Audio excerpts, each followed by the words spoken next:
Halos gabi-gabi ay hindi ka tinatantanan ng mga kampon ng kadiliman na maski ang pagsabog ng liwanag ay hindi sila paaawat. Na sa tuwing magdidilim muli ang kalangitan at lulubog ang araw, alam mo na naman ang kahahantungan.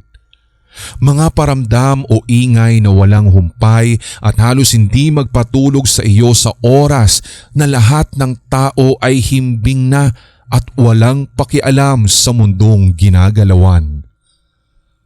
Paano nila nalagpasan ang mga paggambalang ito? Pakinggan sa kanilang kwento. Oras na naman na.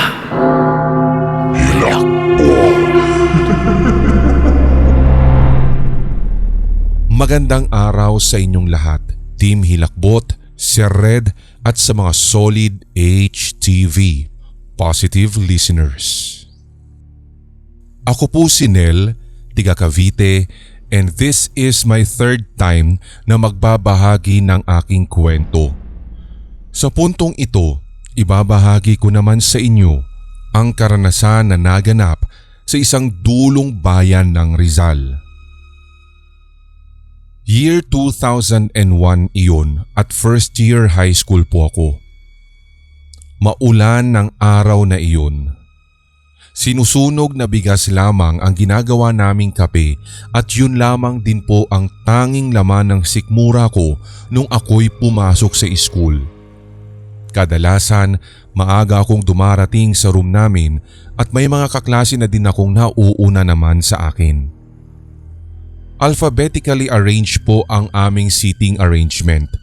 Since ang apelyido ko ay nasa bandang dulo ng alpabeto, doon din ako inilagay. Napansin ko na lamang ang isang estudyanteng lalaki na nakaupo sa upuan ko.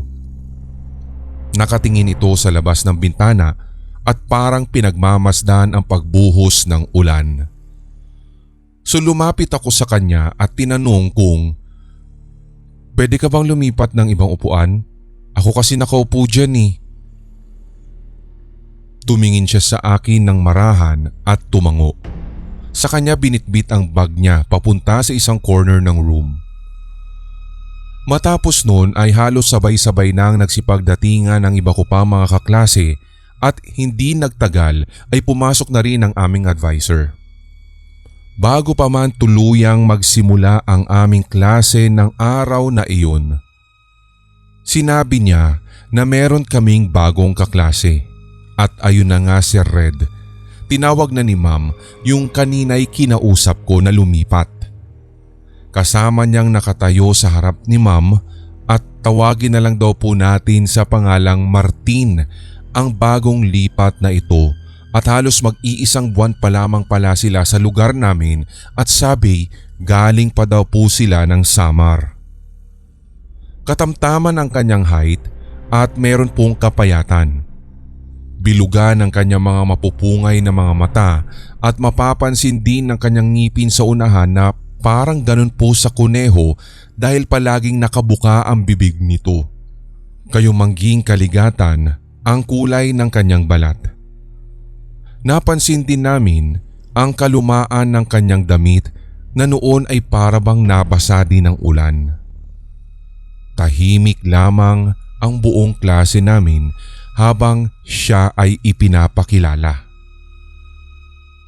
Na mga nagdaang araw, napansin ko na bihirang makipagkwentuhan or makipag-usap si Martin lalong-lalo na sa iba pa naming mga kaklase. At naging ganun po ang sitwasyon kahit na lumipas na ang isang buwan. Isang araw ay nagkaroon kami ng short quiz sa science. Intermediate paper ang gagamitin. Napansin kong pumilas lamang siya ng papel sa kanyang kwaderno at yun marahil ang kanyang gagamitin. Magkasunod nga po pala kami ng upuan, Sir Red, dahil sa letra ng kanyang apelyido. So inalok ko po siya bilang nagmamabuti ng loob ng papel na meron ako para nang sa ganun ay yun ang kanyang magamit dahil ang isip ko ay baka mapagalitan siya. Binulungan ko pa nga siya kung meron din siyang ballpen at ipinakita lamang niya sa akin. Doon ko first time na nadinig siyang nagsalita. Nagpasalamat siya at ngumiti naman ako. Mula po ng sandaling iyon, sinimulan ko na makipagkaibigan sa kanya. At doon nga nalaman kong tahimik talaga siyang tao. Salat din sa buhay na katulad ko. May mga bagay na din po siyang naikikuwento katulad na lamang ng palipat-lipat daw nilang tirahan. Iyon daw ay gawa ng trabaho ng kanyang tatay na kung saan ay iba-ibang lugar pala ang ipinagdedestino sa kanya at hindi na rin niya nabanggit kung anong klaseng trabaho yon. Tinanong ko pa nga ng minsan pero hindi daw pwedeng ipagsabi. Isang araw ay pumasok na naman akong kapi lamang ang aking inalmusal at wala din pong baon na pera. Mag-a-absent sana ako noon pero kailangan kong pumasok dahil nataon na NEET exam namin at wala din pong uuwi sa tanghali. Pumasok ng araw na yon si Martin. Kahit sa merienda break ay wala akong makain kaya gutom na gutom talaga ako tapos ang haba-haba pa ng oras. Actually pareho kami ni Martin ng sitwasyon. So habang nag-e-exam, imbes na sumagot sa mga tanong, ang naisip ko lamang ay puro pagkain. Umiikot iyon sa pigang-pigang utak ko na. Hanggang sa oras na tanghalian, sa sulok na lamang ako umupo at nag-decide na sana na maidlip pero bigla pong tumabi sa akin si Martin. Pagkalapit niya, tinanong ko kung matutulog lamang din siya. Pero ang tugon niya ay, hindi. May papakita sana ako sa'yo. Ano yon? Tanong ko. Pinakuha niya ako ng isang notebook. Nakakunot lang ang noo ko nun pero sinunod ko. Inutusan niya akong pumilas ng malinis na pahina as in yung walang sulat. Natanong ko siya kung anong gagawin namin. Ang sabi niya ay gagawin daw niyang pera para makabili kami ng pagkain.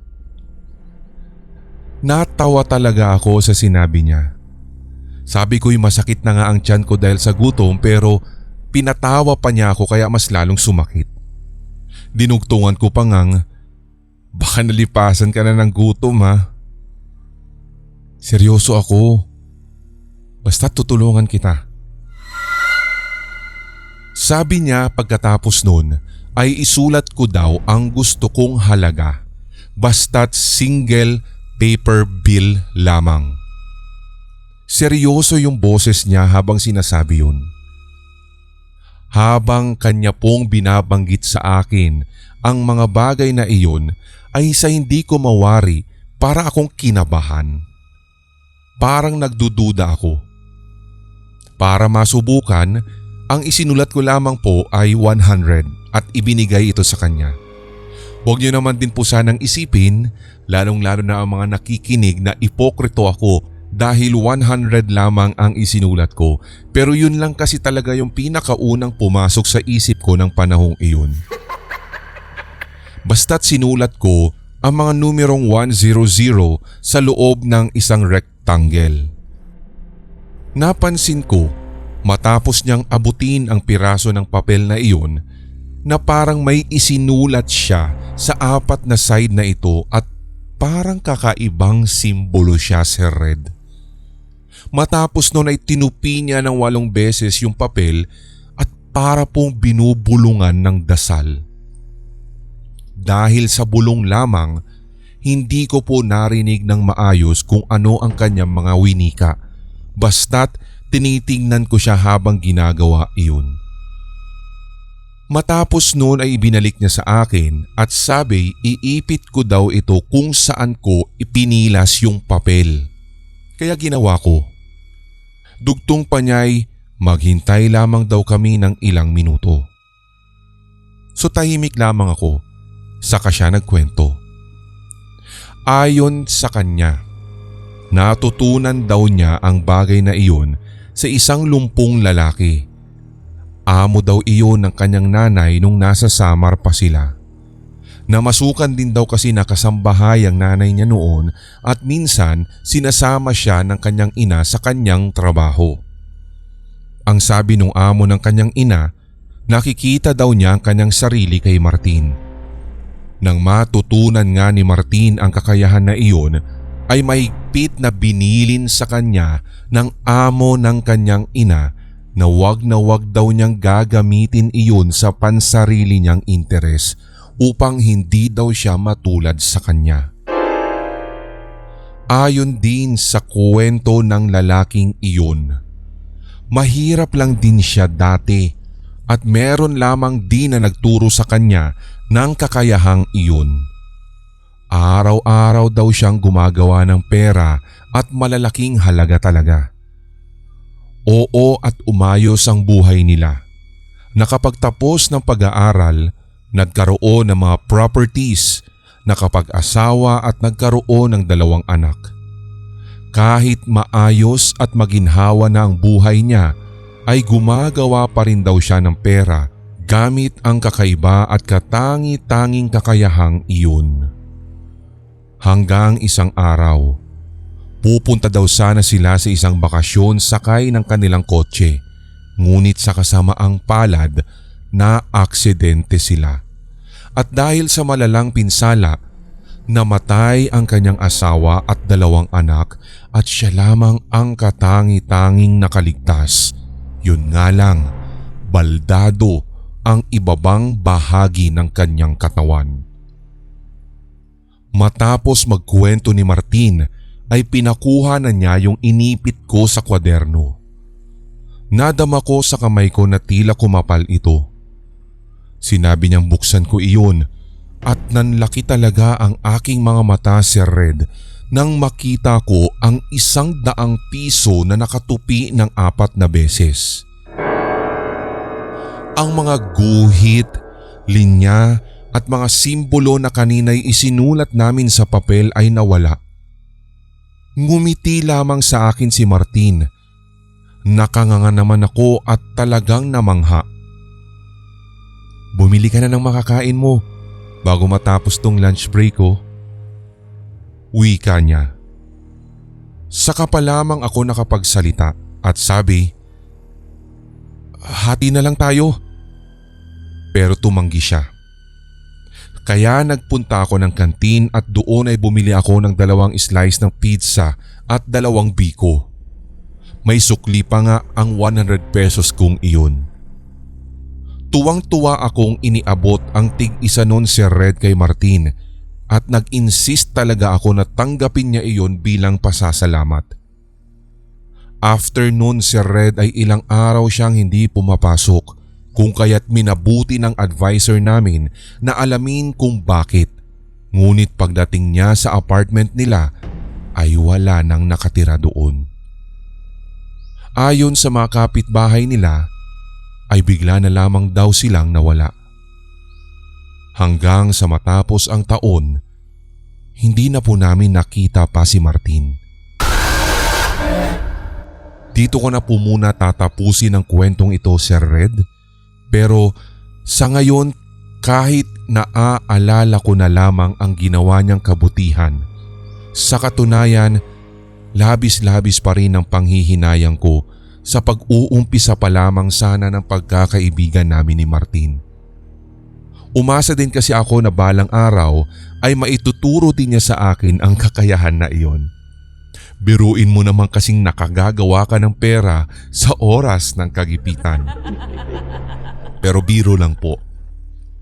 Marami pa po akong karanasan at sana'y antabayanan po ninyo dito sa inyong programa. Once again, ako po si Nel ng Cavite. Hilakbot.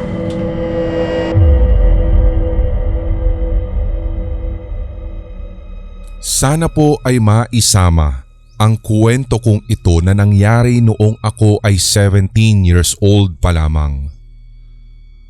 Bukod sa kababata kong kaibigan, ay nagkaroon po kami ng bago ding kakilala galing sa karatig bayan.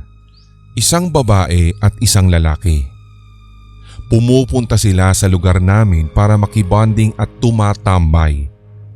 Naging jowa po ng kaibigan kong rich kid yung babae. Isang gabi, ilang araw bago sumapit ang kapistahan sa lugar namin at ito po ay sa tuwing Nobyembre nang nagpunta sila sa aming lugar. Yung babae ay pangalanan na lamang po natin na Rhea habang ang lalaki ay Jomar. Tatlo kaming nasa bahay nung gabing iyon nang dumating sina Rhea at Jomar kasama ang tropa naming si Ricky na hindi tunay na pangalan. Nagtanong sila kung saan pwedeng tumambay na walang mabubulahaw na kapitbahay. Dahil din po maingay kami talaga sa pagkikwentuhan at tawanan kung kaya't nasabi nila yun. Hanggang naisip ng isa kong kaibigan na doon na lamang daw sa haunted house tumambay dahil talagang tahimik doon. Halatang natakot si Rhea sa narinig pero sinabi naman ng tropa ko na madami naman kami kaya hindi naman siguro kami pagpaparamdaman. Kalaunan nga'y sumang-ayon naman ang lahat. Medyo exciting nga iyon sapagkat nataon na bilog at maliwanag pa ang buwan. Pinakain ko muna sila nung oras na yun. Kanin at ginataang sitaw pa nga ang ipinaulam ko. Saka kami nagtungo sa itinuturo ng isang katropa namin na haunted house. Dumating kami doon ng 8 p.m. Nag-ikot-ikot muna kami doon pero aaminin ko na hindi ako nakaramdam ng takot. Napangibabawan kasi iyon ng kulitan, asaran at tawanan.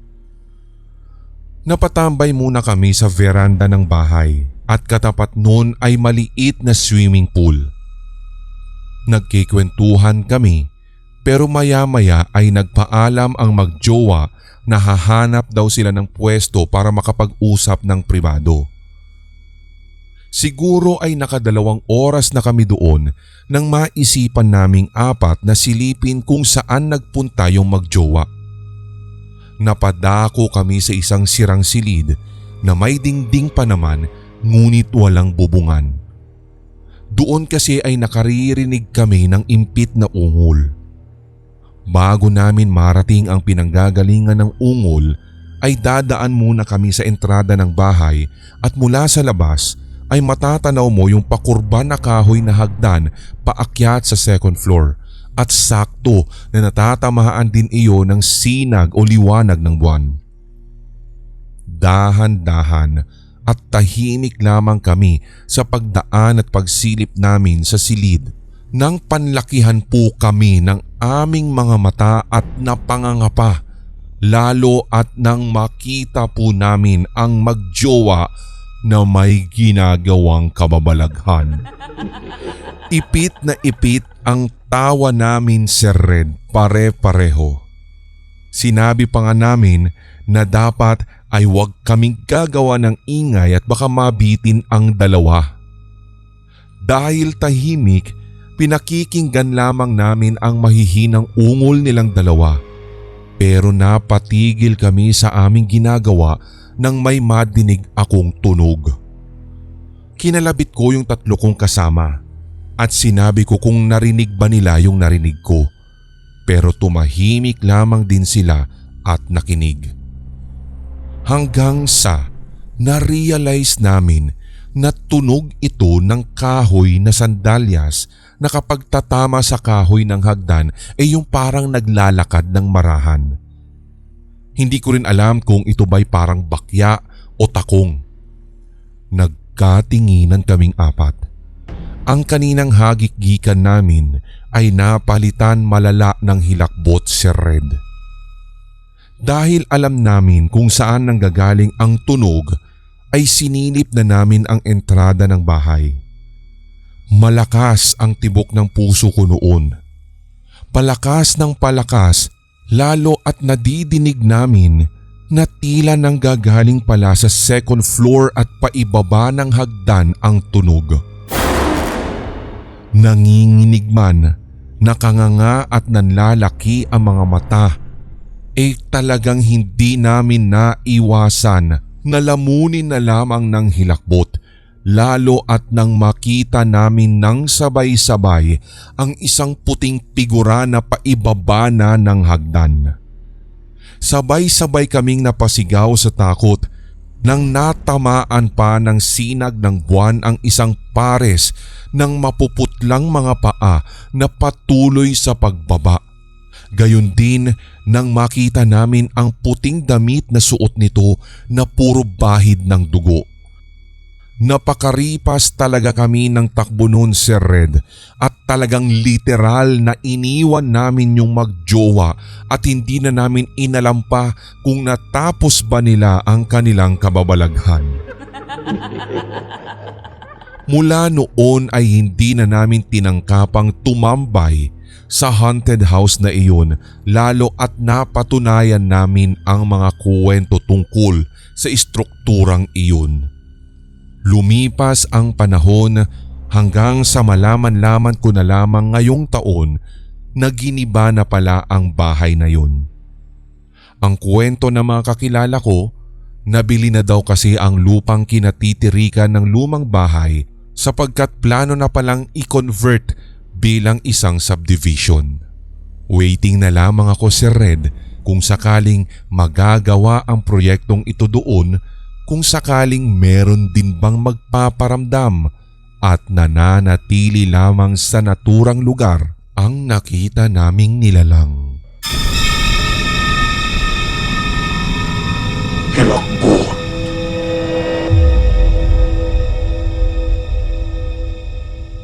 Ako po si Crescent, isa sa mga silent listeners ninyo sa Spotify at sa inyong YT. By the way, Sir Red, ako po ay kasalukuyang nasa Australia na.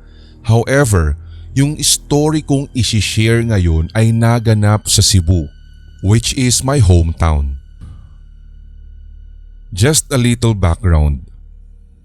Noong elementarya pa po ako, marami na akong mga sleepwalking incidents. May time nga daw na nakikita nila akong lumalakad at lumalabas sa room nang hindi nababangga sa door at maayos ko pang napipihit ang doorknob. Minsan ay nakikita nila akong nasa stairs na at sumasandal lamang daw doon. Pero there's this one time na nanghilakbot talaga ang mama ko as she witnessed it before. I was in grade 4 nang mangyari ito. Nung time na iyon, pumunta kami sa bahay ng auntie ko at nag-sleep over kami doon kasama ng dalawang brothers ko and sina mama at papa. Usually po kasi kapag doon kami natutulog sa living room, naglalatag lamang kami ng extra mattresses since malaki din talaga yung space. Yung living room po ay konting lakad lang sa left ay kitchen na at may door going sa back area ng house. Yung likod ng bahay, doon ay marami pong puno at makakapal ang mga talahib. Base sa kwento ni na mama sa akin, habang tulog na nga daw po kaming lahat sa living room ay nagising siya isang madaling araw. Napansin kasi niya na wala na daw ako sa tabi niya.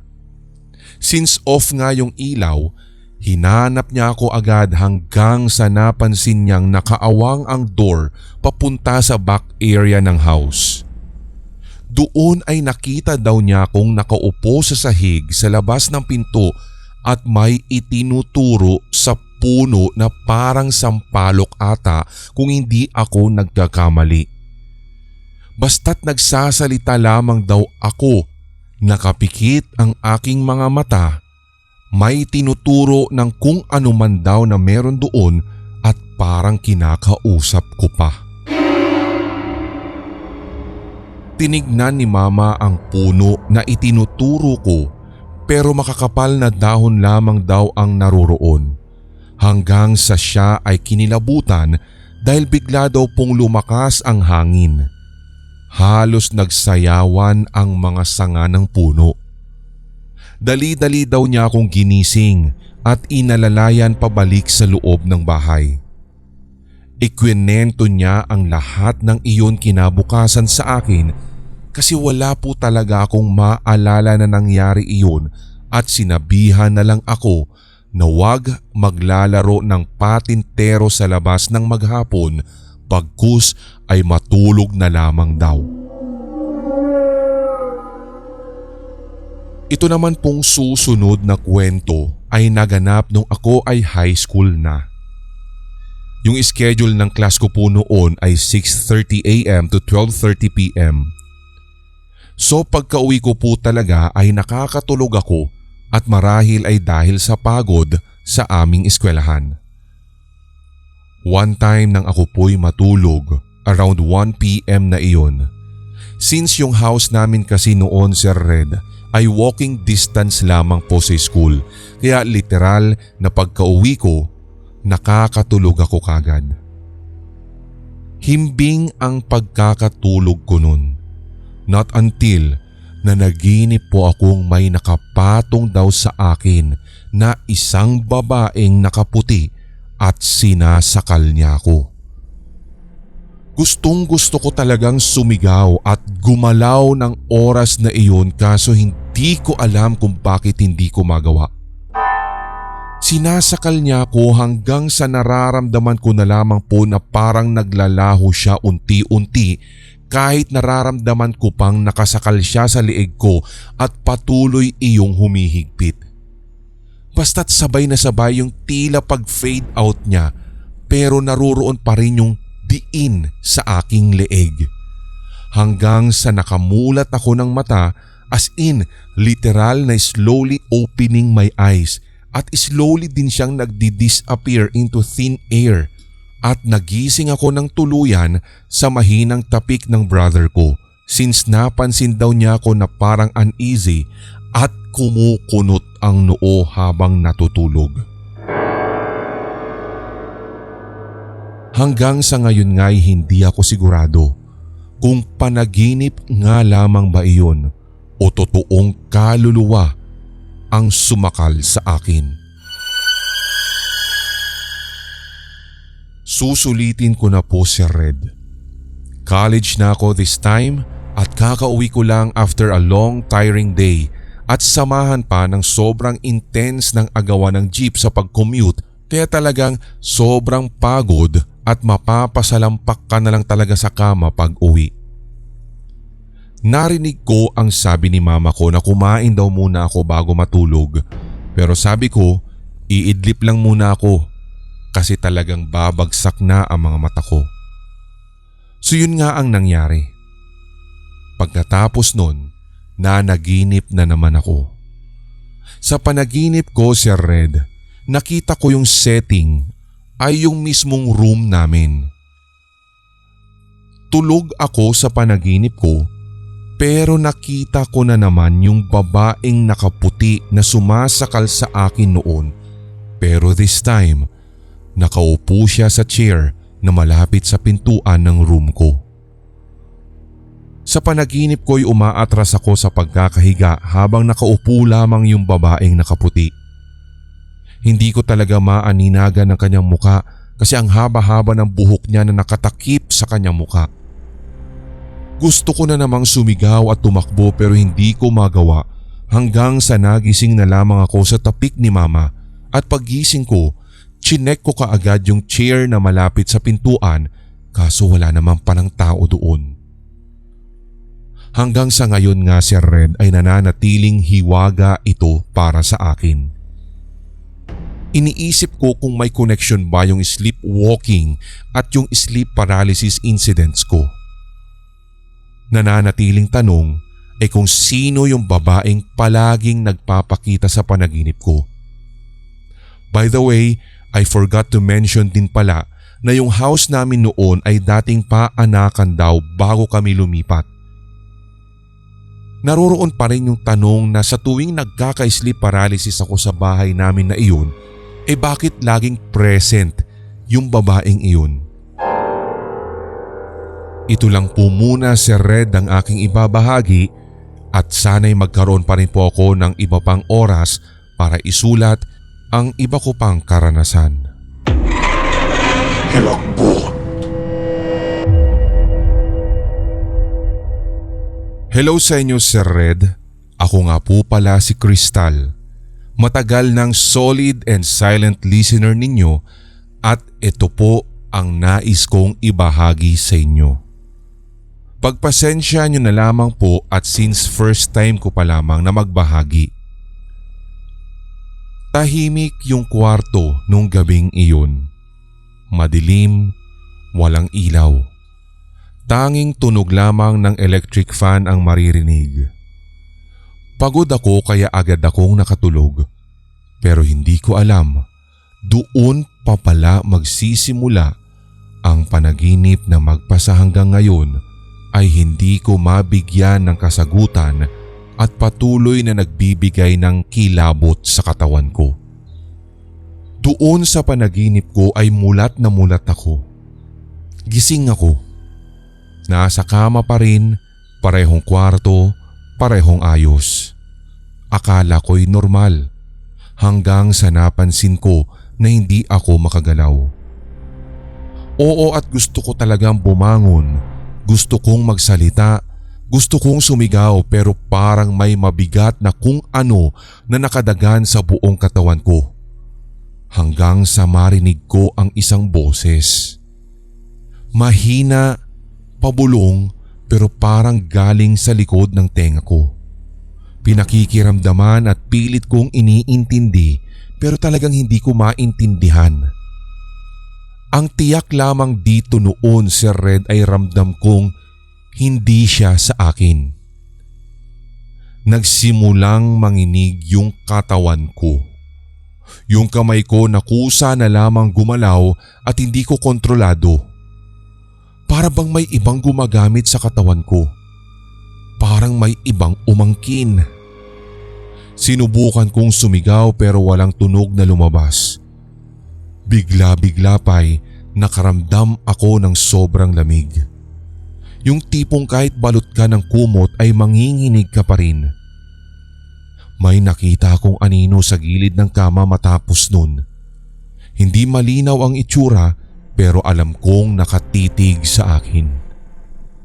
Doon na ako mas lalong tinubuan ng hilakbot. Parang may pumapasok sa dibdib ko. Yung pakiramdam na hinihigop ka na parang unti-unti kang nawawala sa sarili mong katawan. Dito'y gusto kong umiyak. Gusto kong humingi ng tulong pero wala akong magawa kundi pakinggan yung boses sa loob ng ulo ko na paulit-ulit ang sinasabing, "Sakin ka na." Napapikit ako ng mariin at sa sobrang takot ay pinilit ko talaga na gumising. Hanggang sa napadilat ako. Totoo na sa puntong ito. Gising na ako pero otomatikong dumaloy ang aking mga luha. Pawis na pawis at ang dibdib ko'y sobrang bilis ng tibok na akala mo'y sasabog na. Humawak ako agad sa aking sarili. Sinisigurado kung ako pa rin ba ito. Hanggang ngayon, hindi ko alam kung panaginip nga lamang ba talaga iyon o may saglit na nanghimasok sa mundong hindi ko dapat nakita. Ang alam ko lang, may mga panaginip na hindi lang basta panaginip. May mga gabing mas gugustuhin mo na lang na hindi na muling mahimbing.